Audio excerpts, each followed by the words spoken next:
सकाळी उठल्यावर भिजवलेले अंजीर खाल्ले. त्याच्यानंतर डायरेक्ट ब्रश करायला गेले.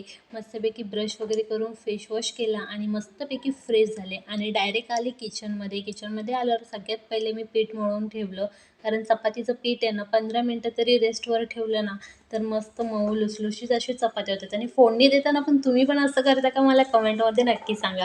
आणि आज बनवत होते वांगा बटाट्याची भाजी. त्याच्यामुळे पटकन अशी भाजी बनवून घेतली आणि एका साईडला भाजी शिजते तोपर्यंत मी चपात्या करायला घेतल्या. चपातीचा तवा ठेवला आणि पटकन अशा चपात्या लाटायला सुरुवात केली. आणि आजकाल किचनमध्ये एवढी गरमी होते ते तुम्हाला काही वेगळं सांगायला नको. ते सगळ्यांच्याच घरी होते आणि मस्त एवढा घाम आला होता तर काय सांगू तुम्हाला. तरी पण पटापटा अशा चपात्या करून घेतल्या आणि चपात्या पण चांगल्या शेकून घेतल्या मी.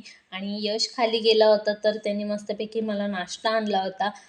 मग इडली आणि मस्त डाळवड्याचा नाश्ता करून घेतला मी. कारण सकाळ सकाळी मला किती भूक लागते हे तर तुम्हाला माहितीच आहे. त्याच्यामुळे पहिले असं नाश्ता करून घेतला आणि एवढं गरम झाल्यानंतर परत एकदा फ्रेश झाले आणि ऑफिसला जायची तयारी केली. आणि मला सबस्क्राईब करायला विसरू नका. बाय.